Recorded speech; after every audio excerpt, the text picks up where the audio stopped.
Hi guys, मैं स्वप्निल खेर, आप सभी का Mehta share market training institute में स्वागत है। और आज जो हम लोग बात करने वाले हैं आईपीओ के बारे में, इनिशियल पब्लिक ऑफरिंग। क्या होता है इनिशियल पब्लिक ऑफरिंग? चलो यहाँ पे हम लोग बात करते हैं व्हाट इज द आईपीओ। तो आईपीओ क्या होता है? Initial public offering is the first time as the company offer to company offer its share to public. क्या करती है कंपनी? ऑफर करती है किसको? पब्लिक को करती है। पब्लिक मतलब कौन होता है? इंस्टीट्यूशन इन्वेस्टर हो गया, एनआई हो गया या रिटेलर हो गया। इनको क्या करता है? ऑफर करता है कि आप हमारे कंपनी में इन्वेस्ट कीजिएगा, आप हमारे कंपनी में इन्वेस्ट कीजिएगा, आप मुझे फंड दीजिएगा, मैं आपको क्या दूंगा? शेयर सर्टिफिकेट दूंगा। ठीक है। और जो शेयर्स रहते हैं वो कंपनी में कंपनी के जो शेयर्स रहते हैं वो लिस्ट किया जाता है एनएसए में या फिर बीएसए में। इसको और अच्छे समझने के लिए हम लोग और देखते हैं, पर यहाँ पे उसके पहले हम लोग देखते हैं कि आईपीओ कंपनी लॉन्च क्यों करती है। क्योंकि कंपनी को पैसे की जरूरत होती है। किस पर्पज के लिए? कंपनी को नहीं, क्या कंपनी को ऑपरेट करने के लिए, या फिर बिजनेस को एक्सपांड करने के लिए, या फिर कर्जे को क्या करना पड़ेगा? पे करने के लिए, या फिर कोई नया मार्केट में नहीं क्या एंटर करना है उसके लिए चाहिए, या फिर रिसर्च एंड एनालिसिस के लिए करने का। मतलब इन शॉर्ट अगर हम लोग डायरेक्टली अगर बात करो तो बिजनेस को एक्सपांड करने के लिए या फिर बिजनेस को रन करने के लिए पैसे की जरूरत होती है। तब जाके कंपनी क्या करती है? पब्लिक के पास जाती है और हम बोलती है कि हमें आपने क्या पैसा दे दो, आप मुझे फंड दीजिएगा, मैं आपको क्या दूंगा? शेयर सर्टिफिकेट दूंगा। ठीक है। तो यहाँ पे हम लोग बात करते हैं गाइस, तो जैसे कि हम लोग यहाँ पे बात कर रहे हैं, ये डायरेक्टली कंपनी और पब्लिक के साथ निके डायरेक्टली निके क्या होता है? रिलेशन होता है। ठीक है। रिलेशन मतलब क्या? तो ये क्या करेगा? डायरेक्टली निके क्या करेगा? कंपनी को फंड देगा और कंपनी डायरेक्टली इनको क्या देंगे? शेयर सर्टिफिकेट देंगे गाइस। ठीक है। शेयर सर्टिफिकेट देंगे, इसी को आईपीओ कहते हैं। बट ये डायरेक्टली नहीं, हम लोग बोलते हैं कि डायरेक्टली ट्रांजैक्शन होते हैं, बट बिफोर ट्रांजैक्शन होने के पहले कंपनी क्या करती है? कंपनी क्या करती है? एक ड्राफ्ट ऑफर डॉक्यूमेंट सेबी को भेजता है। ठीक है। सेबी को भेजता है। सेबी मतलब क्या होता है? ये समझ के चलते, ये पब्लिक है भाई साहब। पब्लिक मतलब ये लड़की है, समझ के चलते एग्जाम्पल के लिए। ठीक है। और ये क्या है? कंपनी मतलब क्या होता है? लड़का हो गया। लड़का क्या चाहता है? ऑफर कर रहा है किसको? लड़की को। ठीक है, कि आप मुझे फंड दे दो। तो उसके बीच में आता है पिताजी, जिसको हम बोलते हैं सेबी। सेबी ने क्या बोला? कि सेबी ने बोला कि भाई साहब आप अपना ऑफर ड्राफ्ट ऑफर डॉक्यूमेंट दो। मतलब क्या है? कंपनी की पूरी इंफॉर्मेशन, जन्म कुंडली, मतलब कंपनी का इनकॉर्पोरेशन कब हुआ है, कंपनी का रजिस्टर्ड ऑफिस कहाँ पे, कंपनी बिजनेस क्या करती है, कंपनी में प्रॉफिट कितना हुआ है, लॉस कितना हुआ है। ठीक है। ऑल रिपोर्ट्स क्या करना पड़ता है? कंपनी को सेबी को भेजना पड़ता है। एक बार सेबी ने अप्रूवल कर दिया, फिर उस नहीं क्या ड्राफ्ट ऑफर डॉक्यूमेंट नहीं क्या कन्वर्ट हो जाता है रेड हेरिंग प्रॉस्पेक्टस में। रेड हेरिंग प्रॉस्पेक्टस मतलब क्या होता है? जैसे कि हम लोग कोई स्कूल में नहीं क्या एडमिशन करवाने जाते हैं बच्चे का, तो स्कूल का नहीं क्या एक प्रॉस्पेक्टस रहता है, जिसमें नहीं क्या 10 20 25 पेजेस का नहीं क्या प्रॉस्पेक्टस रहता है। उसमें स्कूल के बारे में पूरा इंफॉर्मेशन रहता है कि स्कूल में प्रिंसिपल कौन है, डायरेक्टर कौन है, भाई साहब ट्रस्टी कौन है, और उसके बाद कंपनी में क्लासरूम कैसे रहेगा, क्या रहता है, पूरा ऐसा डिटेल में रहता है। वैसा ही कोई कंपनी का जब नहीं क्या आईपीओ आता है, उसके पहले एक रेड हेरिंग प्रॉस्पेक्टस रहता है। उस रेड हेरिंग प्रॉस्पेक्टस में सब कुछ कंपनी के बारे में रहेगा, और वो जो रेड हेरिंग प्रॉस्पेक्ट रहता है ये पब्लिक को भेजा जाता है। और ये कंपनी को भेजने के बाद कंपनी इसको पढ़ती है, ऐसा समझ के चलते, और कंपनी क्या करेगी? पब्लिक क्या करेगी? इसको, इस फंड को क्या करेगी? तो कंपनी को देगी। ठीक है। तो ये सब प्रोसेस होने के बाद, पिताजी ने हाँ बोलने के बाद, डायरेक्टली क्या करेगा? ये रेड हेरिंग प्रॉस्पेक्टस पब्लिक पढ़ेगा और इन्वेस्ट कर रहा है कहाँ पे? कंपनी में। इसी को आईपीओ कहते हैं, इसी को इनिशियल पब्लिक ऑफरिंग कहते हैं। ठीक है।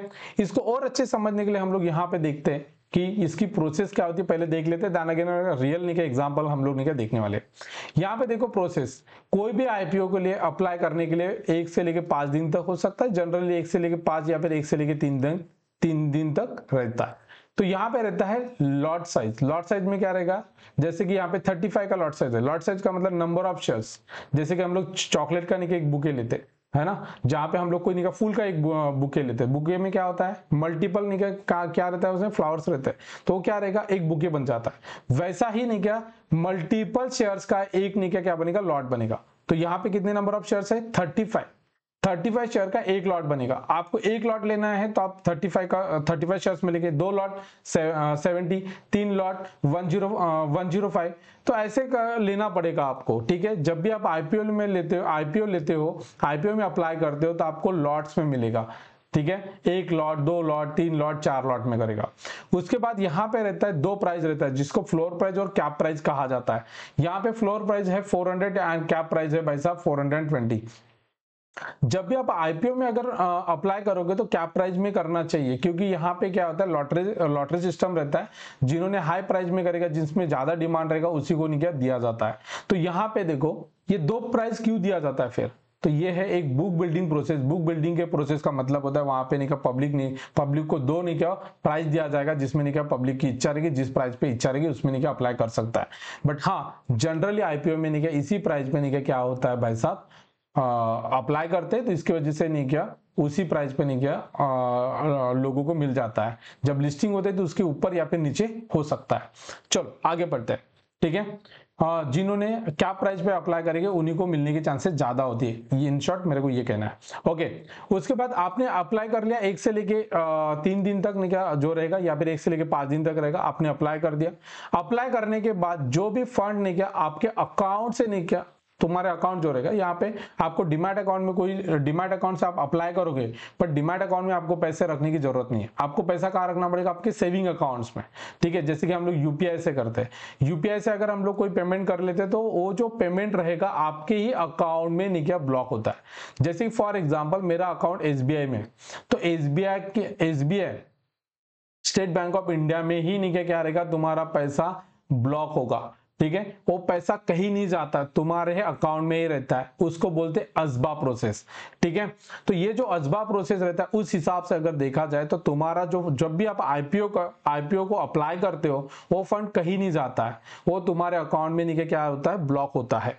उसके बाद अगर आप लोगों को आईपीओ अलाउड हुआ है, अगर आपका एप्लीकेशन अप्रूवल हुआ, मतलब क्या आपको शेयर्स अलाउड हुए, अगर आपको शेयर्स अलाउड होते हैं तो जो फंड नहीं क्या आपके अकाउंट में ब्लॉक हुआ था एसबीआई में, वो फंड नहीं किसके अकाउंट में जाएगा, ये जाएगा कंपनी के अकाउंट में। ठीक है, कंपनी के अकाउंट में जाएगा। यहाँ पे मैं लिख लेता हूँ, यहाँ पे कंपनी के अकाउंट में क्या जाएगा, जो भी फंड रहेगा ये फंड नहीं कंपनी के अकाउंट में ट्रांसफर हो जाएगा। और जिस दिन लिस्टिंग होती है उसके एक दिन पहले आपके डीमैट अकाउंट में शेयर्स को क्रेडिट किया जाता है, बट आप बाय और सेल नहीं कर सकते बिकॉज की अभी तक लिस्टिंग नहीं हुई है। बट इन केस आपको शेयर्स नहीं मिलते हैं, अलाउड नहीं होते, आपकी एप्लीकेशन रिजेक्ट हो जाती है, तो जिस दिन नहीं क्या अलॉटमेंट होता है उसके नेक्स्ट डे आपको आपका फंड जो है ये फ्री हो जाएगा। ठीक है, मगर आप उसको विड्रॉल भी कर सकते हो या फिर नहीं क्या उसको आप ट्रांसफर भी कर सकते हो, जो आपको यूज करना है कर सकते हो।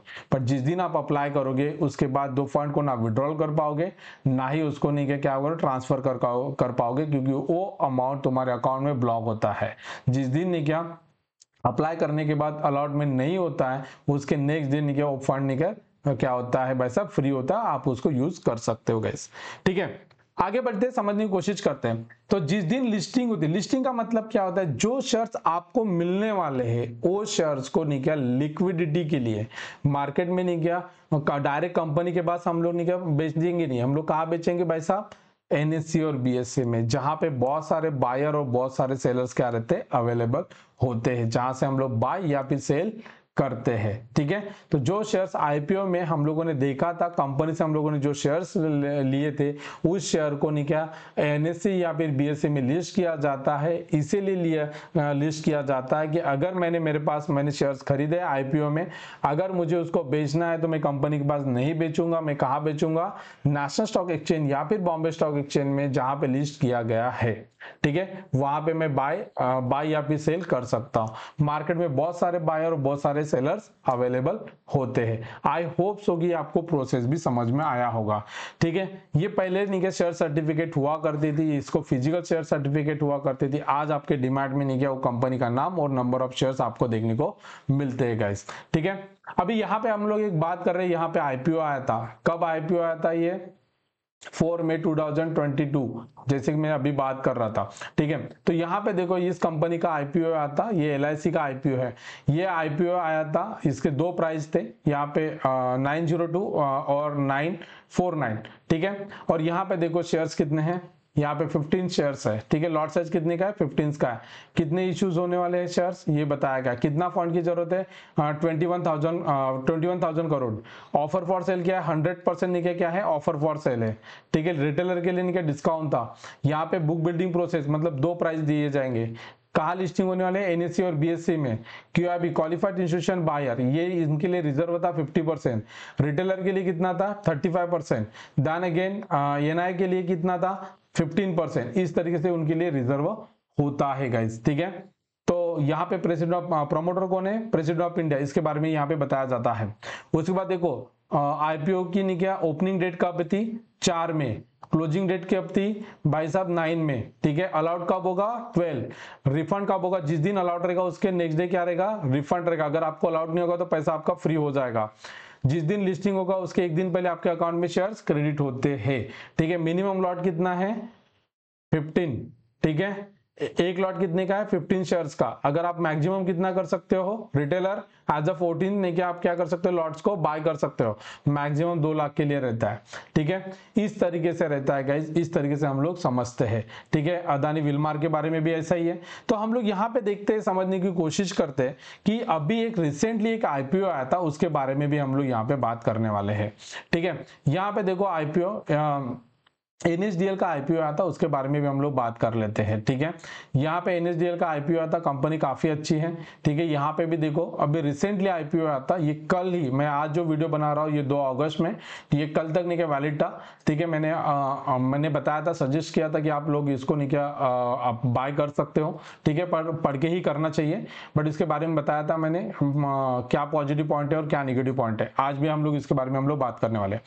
जैसे कि यहाँ पे हम लोग बात करें जुलाई 30 जुलाई को यहाँ पे नहीं क्या IPO ओपन हुआ था, 1 अगस्त को क्या हुआ, क्लोज हो गया। मतलब अभी हम लोग नहीं कर सकते, अभी करना बाय करना रहा तो मार्केट से खरीदेंगे, बट कल तक हम लोग इसको नहीं क्या अप्लाई कर सकते थे। फेस वैल्यू यहाँ पे 2 रुपए थी और यहाँ पे 2 प्राइस थी, 760 एंड 800 पे आपको अप्लाई करना था।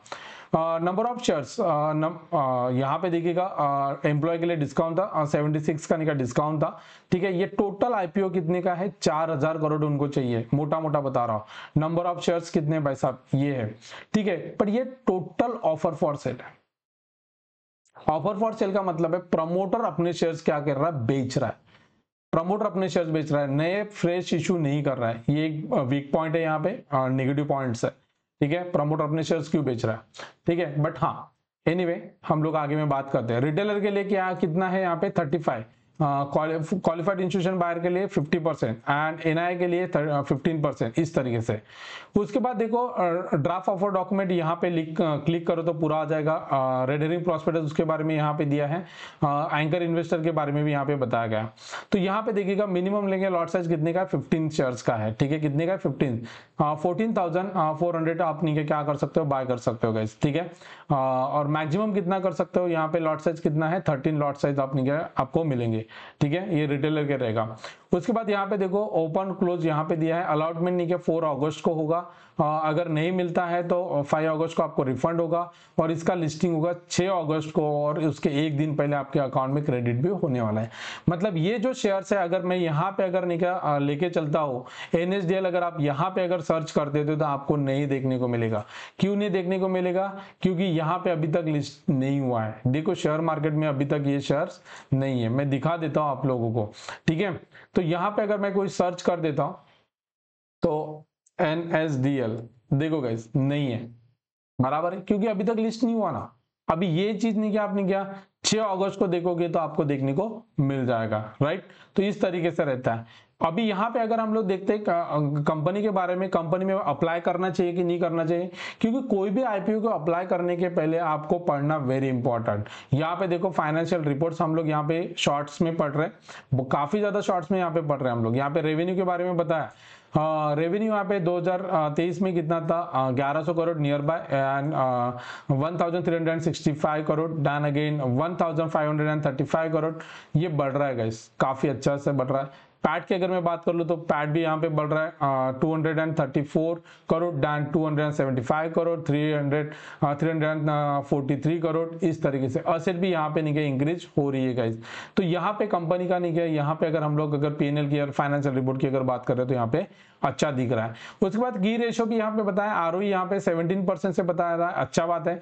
आरओसी यहाँ पे नहीं दिखा रहा है, हम लोग यहाँ पे और भी नहीं क्या दूसरे साइड पे जाके भी यहाँ पे देखने वाले हैं, ठीक है, इस तरीके से। ठीक है, यहाँ पे देखो इसका पेयर्स कंपनी कौन सा है, इसका कॉम्पिटिटर कौन है, सीडीएसएल। ठीक है, आई होप सो कि आपको पता होगा ये कंपनी क्या करती है। ठीक है, जो हमारे डिमैट अकाउंट में जो शेयर्स दिखते हैं वो शेयर्स कहाँ होते हैं, एनएसडीएल या फिर सीडीएसएल के पास होते हैं। इसको और अच्छे से यहाँ पे भी देखते हैं, यहाँ पे भी आप देख सकते हो कंपनी के बारे में, यहाँ पे सेम चीजें हैं, यहाँ पे भी जो हम लोगों ने यहाँ पे आईपीओ वॉच में देखा था वो चीज यहाँ पे भी दिया गया है। ठीक है, तो यहाँ पे अगर हम लोग देखते हैं नीचे में अगर देखते हैं तो यहाँ पे देखो सेम चीजें जो हम लोगों ने अभी पढ़ी है। तो यहाँ पे देखो इबिडा मार्जिन, यहाँ पे देखो इबिडा मार्जिन कैसे बढ़ रहा है, ये देखो 23 में कितना था, यहाँ पे देखो 328 crore than 381 crore and 492 crore EBITDA बढ़ रहा है। इबिडा का मतलब क्या होता है, जो नेट रेवेन्यू होता है उसको क्या करके एक्सपेंसेस को माइनस करने के बाद जो पैसा बचता है, उसको जो प्रॉफिट बचता है उसको बोलते हैं earning before interest tax depression and amortisation. तो गाइस ये बढ़ रहा है, काफी अच्छी बात है। उसके बाद नेटवर्थ की अगर मैं बात कर लूँ तो यहाँ पे नेटवर्थ की अगर बात करते हैं तो 1428 करोड़ दैन 1684 करोड़ दैन 2000 करोड़, यहाँ पे बढ़ रहा है नेटवर्थ। ठीक है, नेटवर्क का मतलब होता है इक्विटी प्लस नहीं का रिजर्व, तो नेटवर्क आपको देखने को मिलेगा। रिजर्व एंड सरप्लस की बात करो तो यहाँ पे रिजर्व एंड सरप्लस भी यहाँ पे बढ़ रहा है गाइस, यहाँ पे काफी अच्छा है। अभी हम लोग बात कर रहे थे आरओई, आरओई कितना है 17%, यहाँ पे देखो आरओसी ये 22%, काफी अच्छा है गाइस। ठीक है, रिटर्न ऑन यहाँ पे देखो RONW, ठीक है, रिटर्न ऑन नेटवर्थ यहाँ पे देखो 17% यहाँ पे देखने को मिल रहा है। पैट मार्जिन 22.35%, यहाँ पे भी अच्छा है। Profit after tax margin, EBITDA margin 23.95%, अच्छा है। बुक वैल्यू यहाँ पे जो प्राइस है उससे नहीं क्या, ये बुक वैल्यू से ये प्राइस ज्यादा है 800 रुपए। ठीक है, चलो यहाँ पे तो 8 टाइम्स यहाँ पे बुक वैल्यू से प्राइस देखने को मिल रहा है। यहाँ पे हम लोग बात कर रहे हैं ईपीएस अर्निंग पर शेयर, यहाँ पे 17 का हमारा ईपीएस देखने को मिल रहा है। और यहाँ पे पी की अगर मैं बात कर लूं तो यहाँ पे देखो पी कितना है 46.63, मतलब जो 800 रुपए प्राइस है महंगा है या सस्ता है। अगर मैं सेक्टर की अगर मैं बात कर लूं तो यहाँ पे देखो यहाँ पे पी कितना है 68।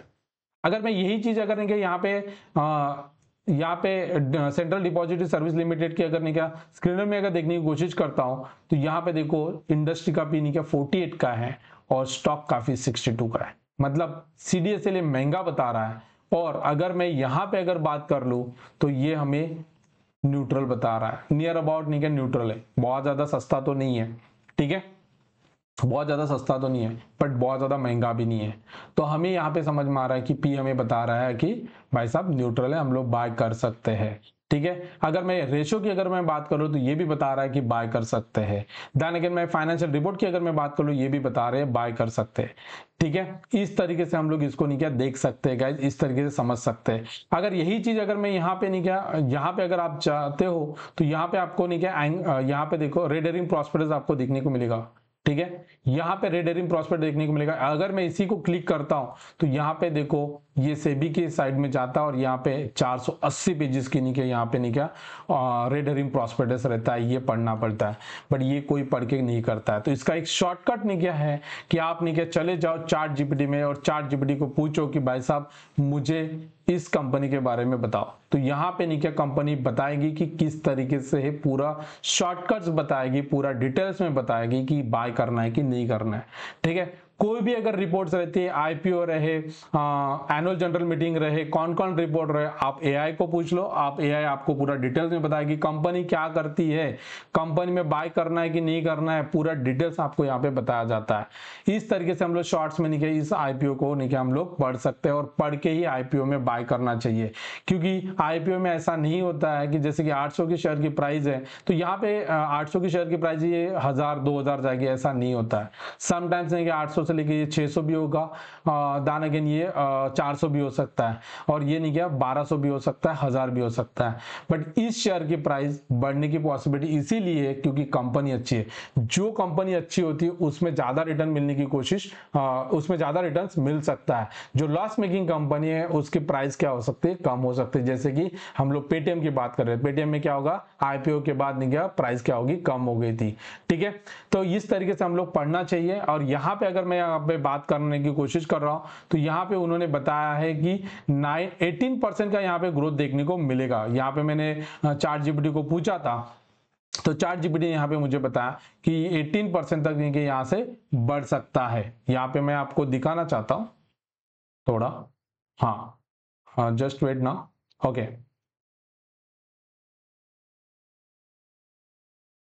ओके, चार्ट जीपीटी को मैंने जब पूछा था तो इन्होंने मुझे बताया था कि ये जो रहेगा आईपीओ में, ये 960 के करीब करीब नहीं क्या ओपन होने की पॉसिबिलिटी काफी ज्यादा है, इस तरह बताया था। तो ये पूरा डिटेल में यहाँ पे पढ़ता नहीं, काफी बड़ा वीडियो हो जाएगा। अगर ऐसा ही आपको कोई नहीं क्या फ्रेश आईपीओ के बारे में अगर नहीं क्या आपको चाहिए, डिटेल चाहिए, तो आप मुझे कमेंट कर सकते हो, मुझे बता सकते हो, पूछ सकते हो। मैं आपको ऐसा ही डिटेल में आपको नहीं क्या आईपीओ के बारे में नहीं क्या, एक फ्रेश आईपीओ कोई कंपनी का आ रहा होगा उसके बारे में डिटेल में नहीं क्या आपको एक्सप्लेन करूंगा guys. Thank you so much, I hope सबको कि आपको ये वीडियो अच्छा लगा। Thank you so much.